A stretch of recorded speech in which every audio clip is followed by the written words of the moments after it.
Jake Paul's attorney says he was out of state and not at his Calabasas home during that raid today. The FBI says they're investigating allegations of criminal acts. Today, YouTube star Jake Paul is making headlines after an FBI raid at his home in Calabasas.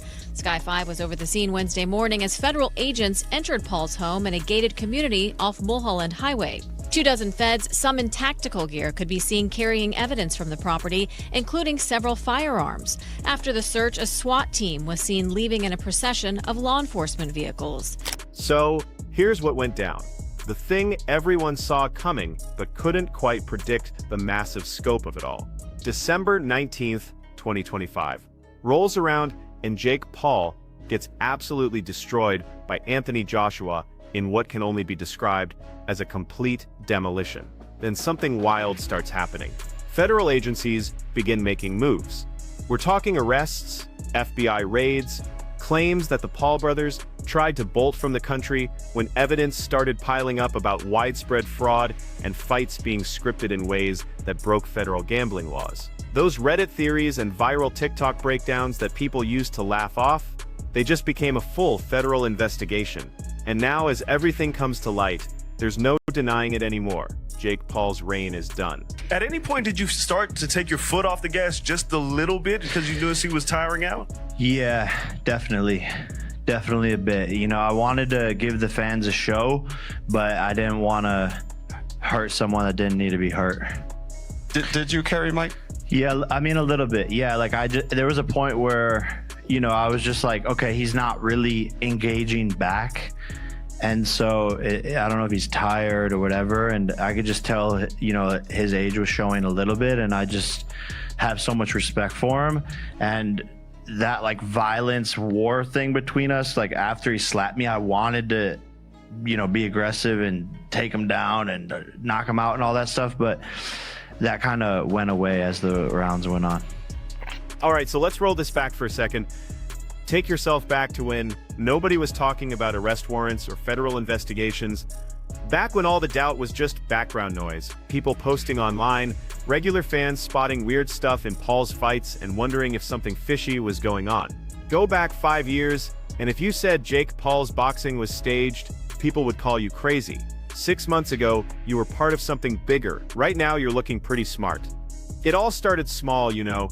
Fans picking up on patterns, opponents who seemed way too willing to cooperate, strange signals from referees, fight choreography that looked like it had been practiced beforehand. But there was always some excuse, always a way to explain it away. Just bad luck, aging fighters, YouTube nonsense. But then that script for the Mike Tyson fight got leaked. Jake Paul versus Mike Tyson was 100% scripted. Mike Tyson repeatedly bit his boxing glove throughout the fight. When fights are scripted, fighters do weird gestures to signal that they're hurt. It's very possible Mike Tyson was biting on his glove to tell Jake Paul to calm down. Now, if that's not enough proof that this fight was scripted, in the middle of the fight, Mike Tyson is literally talking to Jake Paul while they are clinching. This wasn't some random conspiracy garbage floating around internet forums. We're talking about a detailed breakdown going round by round that lined up with the actual fight in ways that should have been impossible. That script called Tyson getting tired in round, it called Paul getting aggressive later in the fight. It called the knockdown in round 5. It called Paul winning the whole thing. But here's what really matters. The script wasn't perfect. What happened in that ring was unlike anything you'd see in real professional boxing. Tyson kept biting his glove over and over again. When they clinched up, Tyson was whispering stuff to Paul during the breaks. The referee told Paul to quit measuring and get busy. That kind of weird language that sounds an awful lot like choreography instructions being given in real time. None of this was accidental. These were moments that showed everyone the machine running underneath it all. That's definitely a crazy fight because of the weight difference. The weight difference in there. I only know one man that'll do the weight difference like that, and that's the Bronze Bomber. You know, for me, in my opinion, I think it's scripted a little bit because, you know, of the weight difference, and you know, Joshua is a former, you know, champion. And also, you know, he's current, he's active, you know, and this is going to be the first time that we see Paul, you know, fighting an active fighter. You know what I mean? We seen the Mike Tyson, that was all fun, that was cute, you know what I'm saying? It's fun and games and stuff, but now you're dealing with a real professional, you know, and so. Then Anthony Joshua stepped into the picture. Former two-time heavyweight champion, legitimate boxer with Olympic gold, beat Vladimir Klitschko, the kind of professional background that Jake Paul could never even dream of having. Joshua wasn't some over-the-hill athlete or UFC fighter trying boxing. He was the real deal going up against a YouTube guy. You could see it in the betting lines. Massive international attention. Hundreds of millions getting wagered on what would happen, and that's exactly when the scripting stuff became a federal issue. When money flows through gambling, when sportsbooks and bettors are putting cash on something that's already been decided, that crosses into federal fraud territory. That makes it illegal. That makes it something the FBI actually gives a damn about. Discussion, any agreement about, hey, you need to get the fight into this round, you need to carry him for X amount of rounds, you need to do your part to get it into the 5th, 6th, or whatever? Absolutely no way ever. I mean, if you look at a couple of the right hands that AJ missed with in the first couple of rounds, like, they would have done the same job on Jake's jaw if they would have landed. And Jake did very well to avoid them. So I always said going into the fight, AJ's not the kind of guy that's going to come out like a train, just start swinging away. He's going to take his time, and that's what he did. You know, the fight definitely went a few more rounds than anticipated from Anthony, but it's like, even now, it's like, yeah, it was definitely a fix. Some guy commented today on one of my posts, yeah, it was definitely a fix. I go, you do know that he's broken his jaw in 2 places. Eddie Hearn, Joshua's legendary promoter, had to go into full damage control mode. He didn't have a choice, because the accusations weren't going away. They were getting stronger. Interview after interview, same statement every time. If this was scripted, the FBI would be investigating us. Think about what he's really saying there. He's not saying it's impossible or that it's ridiculous. He's literally using the threat of federal investigation as his proof that everything's legitimate. You think I'd ever let AJ work with a script against Jake? That's what Hearn kept saying, and Hearn knows the boxing business inside and out after decades in the game. He understood that Joshua wasn't supposed to demolish Paul like that. The alleged script was supposed to have Joshua winning early, but with conditions, restriction, contract stuff, limiting how badly he could wreck Paul's reputation. And that pressure came straight from Paul's team. Right after the fight, beaten up and bloody, Paul had to face reality. His jaw wasn't just hurt, it was broken in 2 places. He needed emergency surgery immediately. The damage was catastrophic. And right there in the ring, with nowhere to hide and no way to spin what just happened, Paul had to tell everyone the truth. I got my ass beat, he admitted, but I'll bounce back and keep winning. Except there was nothing left to bounce back from. The Joshua fight wasn't even close. It was complete destruction. Joshua barely took any damage. Paul absorbed everything, and that complete one-sidedness tells you everything about what really went down in Miami that night. Former pro boxers started analyzing what they'd just witnessed. Not just the Joshua fight, but Jake Paul's entire boxing journey. Paulie Malignaggi, who competed at world-class levels throughout his career, put into words what everyone was starting to understand. Jake Paul's opponents weren't picked randomly. They were hand-picked specifically, out-of-shape MMA guys. The second he faced someone his own age with his skill level under normal testing rules, he couldn't compete. That loss should have been the end of it all. The reality check, the moment everyone admitted Jake Paul wasn't really a boxer, just an entertainer pretending to be one. But instead of taking that loss and moving forward, Paul switched gears. He rebranded himself, he became more of a promoter than a fighter, and he started putting together fights that weren't about actual competition. They were about putting on a show, managing his brand, controlling the story no matter what it took. What's it gonna look like after his boxing career? People think I do steroids and all this shit, so I have a plan, because I think it's fucking bizarre. That's like the only excuse they can come up with is like rigged fights, Jake Paul does steroids. So after boxing, I'm gonna do a cycle of steroids to show people what Jake Paul on steroids actually looks like, because I want to shut people the fuck up. Now there's this question that every combat sports athlete gets asked, but most won't answer straight up. Was Jake Paul natural? All the evidence pointed to no. Over 6 months getting ready for the Tyson fight, Paul packed on 30 to 40 pounds. At the same time, he kept all the speed and explosiveness he had when he was 30 pounds lighter. His coach Shane Mosley said Paul hit 230 pounds at one point, that's heavyweight territory, while still moving like he was cruiserweight. Human bodies don't work that way. Natural training and eating don't produce those results. And then there's the whole Tommy Fury mess. John Fury, Tommy's dad, claimed Paul wouldn't agree to VADA drug testing, the Voluntary Anti-Doping Association testing that actually has teeth and real oversight. Paul's response was typical deflection. He said the Fury family was just making excuses, but it looked terrible. If Paul was really clean, why would he avoid tougher testing? Why pick fights under weaker standards? By the time the Joshua fight rolled around, the conspiracy community was already locked and loaded. Online groups focused on Jake Paul truthing had gathered evidence, cross-checked footage, built a case that was getting harder and harder to ignore. Legit boxing analysts were acknowledging it. Even casual fans who don't spend hours on Reddit were sensing something was off. That leaked Tyson script didn't start the suspicion. It confirmed what people were already thinking.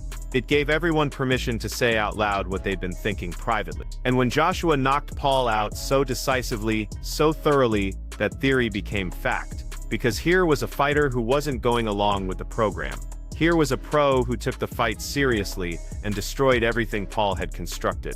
There has never once in Jake Paul's career been any talk of that sort, of anything to do with the fight being anything but a real fight that has exactly the same situation as any professional fight. And that's exactly the same thing here for the Anthony Joshua fight. It's just beyond mind-blowing that people would think that. Anthony Joshua was on record saying that if he didn't finish him in the first round, that would be disappointing, that it would be a failure. The narrative changed as we got closer to fight night and obviously post-fight, and I understand why, but they were pretty adamant it would take max 2 rounds to knock out Jake Paul. Jake Paul's reaction to all the mounting evidence was straight out of the playbook: sue everybody. He brought in high-profile lawyer Alex Spiro. He had Most Valuable Promotions send legal threats to anyone saying his fights were rigged, or Nakisa Badarian, Paul's business partner, went on the Ariel Helwani show and made an argument that actually backed up what the skeptics were saying. When you state definitively that Jake is doing staged or rigged fights, that's defamation, Badarian claimed. That's doing serious damage to his business. Then he clarified something interesting. The truth is, there's plenty of shady stuff that goes down in boxing, but we've never done anything like that even once since MVP started and Jake's career began. We've never even talked about anything like that. Frank Smith, Joshua's co-promoter, played it differently. He didn't get into the scripting claims at all. Instead, he downplayed the whole spectacle. Fighting a 60-year-old Mike Tyson is completely different from fighting Anthony Joshua, Smith explained. Translation: we all knew what we were dealing with here. We know Paul isn't a real boxer, but the payday was too massive to turn down. Jake Paul's California mansion has been raided by the FBI, multiple news organizations report. You can see in this aerial footage agents in uniform outside his home in Calabasas. Attorney told Reuters he would cooperate with the federal investigation. Less than 2 weeks after the Joshua knockout, federal agents hit Jake Paul's Calabasas mansion hard. Multiple news outlets confirmed the search warrant. Helicopter footage captured agents rolling into the gated community. Logan Paul, Jake's brother and business partner, reportedly started panicking visibly. The official FBI explanation was intentionally vague: criminal acts for an incident that he's known for being in the public eye. But the timing couldn't be ignored. The raid happened right as rumors started spreading. Rumors that caught fire on social media claiming Jake and Logan Paul got arrested trying to flee the United States. Because after years of doubt, after that leaked script, after the Joshua destruction, after the pattern of hand-picked opponents and steroid allegations, everyone was ready to believe something huge was about to drop. Let me know your thoughts on Jake going 6 rounds with AJ. You know, the fact that he did that, it was good because, you know, we didn't think it was going to go 6 rounds. We thought it was going to go 2. So the fact that he made 6 rounds is an accomplishment for Jake Paul. Was there anything that stuck out with you from the fight?